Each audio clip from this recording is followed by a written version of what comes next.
Hey guys, it's Ben, Pro Se Coach here in Texas, and I wanted to talk about something that's been kind of a theme for me this week as I've walked through a couple of hearings with a few people, and so I think the universe kind of wants me to talk about it and share it with some others, and that's the topic of hope. Okay, so hope is normally a very positive thing. I hope that the judge sees what I'm showing him or her. I hope my kids are coming home.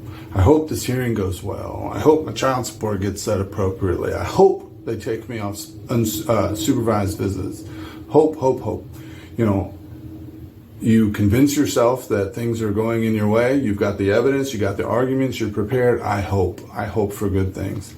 So I remember doing that. And when I was going through my own stuff and, you know, I'd have all my papers laid out on the table and I'd point at it and like tell my buddies like, dude, I have it all. I've got the arguments, I've got the paperwork, I got the evidence, I've got the statute, I got the case law, I got the statements, I got the witness, I got this thing. There's no way this doesn't go well.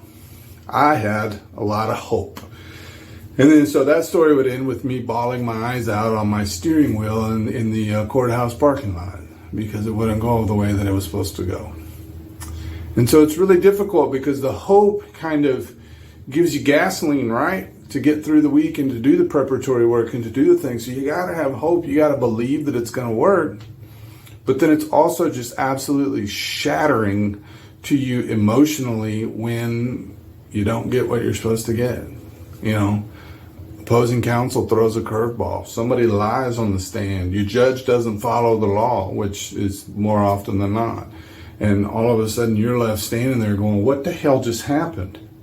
I'm fully prepared for this, and you guys just took my kids from me or restricted me or didn't rule in my favor, and then you end up just, those are when words like, I'm giving up. I can't do this. I don't have the gasoline for this. I can't keep going down this road. I'm sick of getting beat up. Everybody's corrupt, etc. So I challenge you wherever you are in your process is to really kind of approach this in the opposite direction. Think about the worst case. They're not going to send your kids home with you. They're not going to lift you off supervised visits.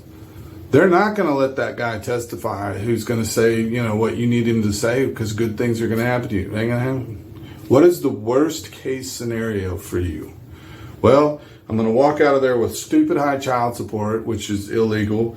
They're going to keep me on supervised visits when they shouldn't.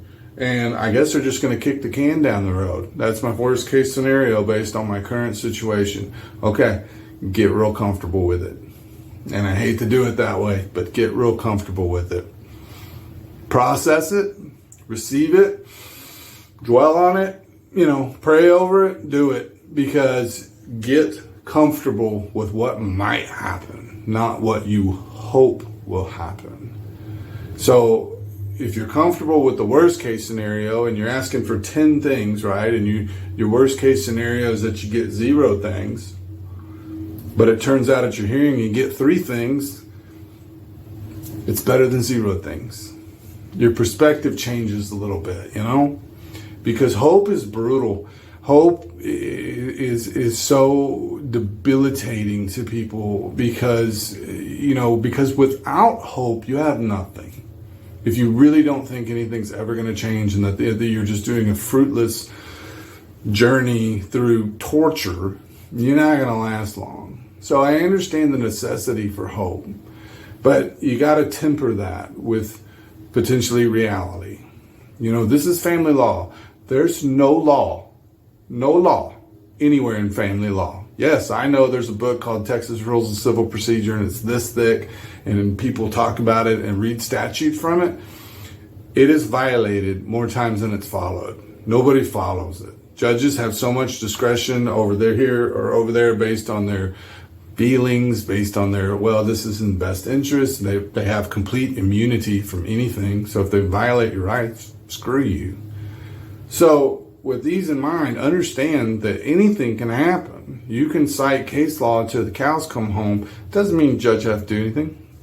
You can he'll just say, shut up, Ben. That was a great argument. Now be quiet and sit down. I'm going to do the exact opposite.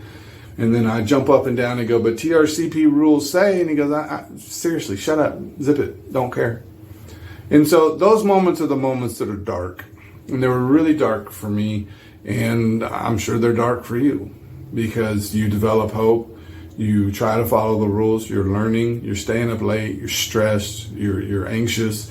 And you do what they want you to do, and then you still lose. So be careful with hope. And while I want you to be hopeful because it will sustain you and keep you moving forward, you need to be very, very comfortable with worst case. And that's where I want you to get most comfortable is, you know what, guys? My worst case scenario is that X, Y, and Z are going to happen. And you know what? If it does, it's okay. I have a plan. I have, some next steps. I have a strategy I've got. And you know what? I'm just going to give it my best. Because then when you come back after your hearing and you get 2 of the 10 things that you wanted, well, it wasn't my worst case. It could have been a little worse. But okay, I got 2 things and now I got to move on to my next step. Rather than going, guys, I'm going to get all 10 things. I'm going to knock it out of the park. I got so much hope it's overflowing, because then you walk back and you get 2 things and you flop down in the chair and go, I don't even do this anymore. I can't keep it up.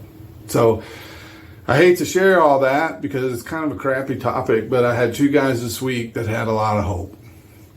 And, in fact, and both of those guys are remarried, and their spouses absolutely shattered. I mean, sobbing, wailing in court, because they were overloaded with hope. And it's gut-wrenching for me to watch, and it's hard to express this until you really go through it. So, if you can, just remember, start with worst case and get extremely comfortable there, and then let's see what happens.